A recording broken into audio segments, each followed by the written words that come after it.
SASDOவின் பிரதான செய்திகள். தலைப்புச் செய்திகள்.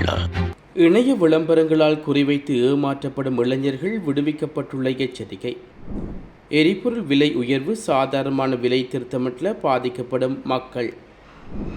புங்குடுதீவு வித்தியா கொலை குற்றவாளிக்கு மரணதண்டனை உறுதி செய்தது உயர் நீதிமன்றம். தாவேகாவுக்கு ஆட்சிக்குழு அமைக்க முழு ஆதரவு. தொடர்பன விரிவான செய்திகள்.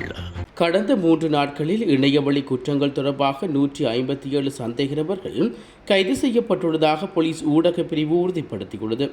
இந்நிலையில் 2024ஆம் ஆண்டின் தொடக்கத்திலிருந்து இலங்கை வேலைவாய்ப்பு இணையதளங்களில் வெளியிடப்பட்ட பல இணையவழி விளம்பரங்கள் ஆய்வுக்கு உட்படுத்தப்பட்டுள்ளதாக கூறப்படுகிறது. இந்த விளம்பரங்கள் குறைந்த தகுதியுடன் வழக்கத்துக்கு மாறாக அதிக சம்பளங்களுடன் ரூபாய் 1 லட்சத்தை தாண்டி வழங்குவதாகவும் தெரிவிக்கப்படுகிறது. வேலைவாய்ப்புகளை பெற சாதாரண தகுதிகள் கூட போதுமானவை என்று கூறப்படும் மோசடியில் ஈடுபடுகின்றவையும் தெரிய வந்துள்ளது. மியான்மர் மற்றும் துபாயில் செயற்படும் இணைய குற்ற கும்பல்கள் தகவல் தொழில்நுட்ப தொடர்பான வேலைவாய்ப்பு என்ற போர்வையில் இவ்வாறு இளைஞர்களை குறிவைத்து செயற்படுகின்றமை கண்டறியப்பட்டுள்ளது. இதற்காக இணையவழி குற்றவாளிகள் ஆட்சேர்ப்பு உத்திகளை விளம்பரங்கள் மூலம் மேற்கொள்வதாகவும் புலனாய்வாளர்கள் எச்சரிக்கை விடுவித்துள்ளமை குறிப்பிடத்தக்கது. நாட்டில் எரிபொருள் விலை மீண்டும் அதிகரிக்கப்பட்டுள்ளமையானது ஒரு சாதாரண விலை திருத்தம் மட்டுமல்ல என்பதை காட்டுகிறது என தமிழ் சமூக ஜனநாயக கட்சியின் திருகோணமலை மாவட்ட செயலாளர் சின்னமோகன் தெரிவித்துள்ளார். இன்றைய தினம் ஊடகங்களுக்கு கருத்து தெரிவிக்கும் போது அவர் இதனை குறிப்பிட்டுள்ளார். அவர் மேலும் தெரிவிக்கையில் எரிபொருள் விலை உயர்வின் முதல் தாக்கம் போக்குவரத்து தெரியும். டீசல் விலை உயர்வடைந்தவுடன் தனியார் பேருந்து கட்டணங்கள் உயர்வது என்பது தவிர்க்க முடியாத ஒன்றாகும். இது வெறும் பயணச் செலவு மட்டுமல்ல, தினசரி தொழிலுக்கு செல்வோர், மாணவர்கள், வியாபாரிகள் ஆகியோரின் வாழ்க்கை செலவை நேரடியாக அதிகரிக்கும். இதனால் நகர்ப்புற வாழ்வை மட்டுமல்லாமல் கிராமப்புறங்களில் பொருளாதாரமும் பாதிக்கப்படுகிறது. குறிப்பாக திருகோணமலை மாவட்டத்தில் வெறுகல் பிரதேச செயலாளர் பிரிவில் உள்ள உப்பூசல், சீனஸ்வரி, நல்லூர், மூதூர் பிரதேச செயலர் பிரிவில் உள்ள பாட்டாளிப்புடம், சூடைக்குடா, கூடைத்தீவு, கடற்கரை சேனை உட்பட பல கிராமப்புறங்களில் உள்ள பொதுமக்கள் எரிபொருள் விலை உயர்வால் மிகவும் பாதிக்கப்பட்டுள்ளார்கள். விவசாயத்துறையில் தாக்கம் கடுமையாக காணப்படுகிறது. குறிப்பாக நீர்ப்பாசன வசதிகள், உரம் மற்றும் பொருட்கள் போக்குவரத்து ஆகியன அனைத்தும் எரிபொருளையே சார்ந்திருக்கிறது. மீன்பிடி துறைமுகத்திலும் இந்த நெருக்கடியிலிருந்து விடப்படாது. கடலுக்கு செல்லும் செலவு அதிகரித்தால் கடற்தொழிலாளர்கள் தொழிலை குறைப்பார்கள். இதனால் சந்தையில் மீன் வரத்து குறைந்து தற்போதைய விலை உயர்வு நிலையும் காணப்படுகிறது. எரிபொருள் விலை உயர்வு ஒரு பொருளாதார பிரச்சனை மட்டுமல்ல, அது சமூக நெருக்கடியின் ஆரம்பமாக மாறக்கூடியது. எனவே இந்த நெருக்கடிகளை தொடரவிடாமல் நிறுத்த வேண்டியது அரசின் பொறுப்புணர்வு என்பதை சுட்டிக்காட்ட விரும்புகிறேன் என்று தெரிவித்துள்ளார். நாட்டை உலுக்கிய புங்குடுதீவு வித்தியா படுகொலையில் சுவிஸ்குமார் உட்பட 4 குற்றவாளிகளுக்கு விதிக்கப்பட்ட மரணதண்டனை உயர்நீதிமன்றம் இன்று உறுதி செய்துள்ளது. 2015ஆம் ஆண்டு இடம்பெற்ற இந்த படுகொலை சம்பவம் நாட்டில் பாரிய அளவில் பரபரப்பை ஏற்படுத்தியுள்ளதுடன் குற்றவாளியாக கண்டறியப்பட்டவர்களுக்கு முன்னாள் யாழ் மேல் நீதிமன்ற நீதிபதி மா இளஞ்செழியன் உட்பட 3 அடங்கிய டயல் அட்பாட் தீர்ப்பாயம் மரணதண்டனை விதித்தது. இந்நிலையில் தங்களை விடுவிக்க கோரி குற்றவாளிகள் மேன்முறையீடு மனுக்களை தாக்கல் செய்திருந்தார்கள்.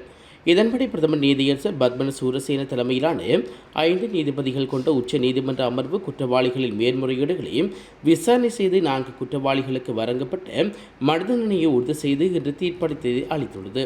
இதன்படி பிரதமர் நீதிபதி பத்மன சூரசேன தலைமையிலான 5 நீதிபதிகள் கொண்ட உச்ச நீதிமன்ற அமர்வு குற்றவாளிகளின் மேன்முறையீடுகளை விசாரணை செய்து 4 குற்றவாளிகளுக்கு வழங்கப்பட்ட மரணதண்டனையை உறுதி செய்து இன்று தீர்மானத்தை அறிவித்துள்ளது. மேலும் 2 பிரதிவாதிகளின் தண்டனையை நீக்குவதற்கு நீதிமன்றம் உத்தரவு பிறப்பித்துள்ளது. தீர்ப்பு அறிவிக்கப்பட்ட போது மரணதண்டனை விதிக்கப்பட்டிருந்த 3 சூம் தொழில்நுட்பம் ஊடாக நீதிமன்றத்தில் முன்னிலைப்படுத்தப்பட்டிருந்தமை குறிப்பிடத்தக்கது.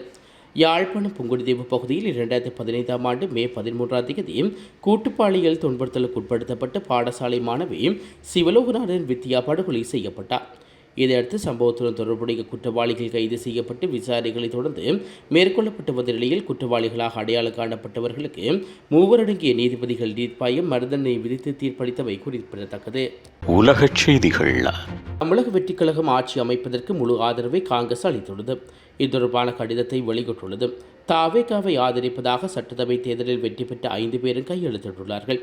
மதவாத சக்திகளை கூட்டணியில் அனுமதிக்கக்கூடாது என்ற நிபந்தனைகளுடன் காங்கிரஸ் ஆதரவு அளித்துள்ளது. இந்த கூட்டணியான 2 காலங்களில் நடைபெறவுள்ள உள்ளூராட்சி நாடாளுமன்ற தேர்தலில் தொடரும் என்றும் எதிர்பார்க்கப்படுகிறது குறிப்பிடத்தக்கது. தாவேகாவை ஆதரிப்பதன் மூலம் பல ஆண்டு காலமாக திமுக கூட்டணியில் அங்கம் வகித்து வந்த காங்கிரஸ் அக்கூட்டணியிலிருந்து வெளியேறியுள்ளமை குறிப்பிடத்தக்கது. முன்னதாக தாவேகாவை காங்கிரஸ் ஆதரிப்பது என்று முடிவு செய்துள்ளதாக தகவல் வெளியான போதும் திமுகவிடமிருந்து கடும் கண்டனம் தெரிவிக்கப்பட்டதாக இந்திய ஊடகங்கள் செய்தி வெளியிட்டுள்ளன. நடந்து முடிந்த தமிழக சட்டசபை தேர்தலை தொடர்ந்து தமிழக வெற்றிக் கழகம் பெரும்பான்மையை நிரூபித்து எப்போது ஆட்சி அமைக்கும் என்ற எதிர்பார்ப்பு மேலோங்கியுள்ளது. பெரும்பான்மைக்கு தேவையான ஆதரவு பெறும் முயற்சியில் ஈடுபட்டதாக தாவேக்கினருக்கு காங்கிரஸ் ஆதரவு அளிக்கும் முடிவை காங்கிரஸ் தற்போது உறுதிப்படுத்தியுள்ளதாக இந்த ஊடகங்கள் தெரிவிக்கின்றன. இதனைத் தொடர்ந்து இன்று காலை 11 மணிக்கு தமிழக காங்கிரஸ் குழு தலைவர் செல்வ பெருந்தகை, அகில இந்திய காங்கிரஸ் தமிழக பொறுப்பாளர் கிரீஷ் போடக்கர் ஆகியோர் செய்தியாளர்களை சந்திக்கின்றார்கள். இதில் தாவேகாவை ஆதரிப்பதாக காங்கிரஸ் தெரிவிக்கும் என்று கூறப்படுகிறது. இதனால் பல ஆண்டு காலமாக திமுக கூட்டணியில் இடம்பெற்று வந்த காங்கிரஸ் அக்கூட்டணியிலிருந்து வெளியேறுகிறது. நடந்து முடிந்த சட்டசபை தேர்தலில் காங்கிரஸ் 5 தொகுதிகளில் வெற்றி பெற்றுள்ளமை குறிப்பிடத்தக்கது. மீண்டும் தலைப்புச் செய்திகள். இணைய விளம்பரங்களால் குறிவைத்து ஏமாற்றப்படும் இளைஞர்கள் விடுவிக்கப்பட்டுள்ள எச்சரிக்கை. எரிபொருள் விலை உயர்வு சாதாரணமான விலை திருத்தமற்ற பாதிக்கப்படும் மக்கள்.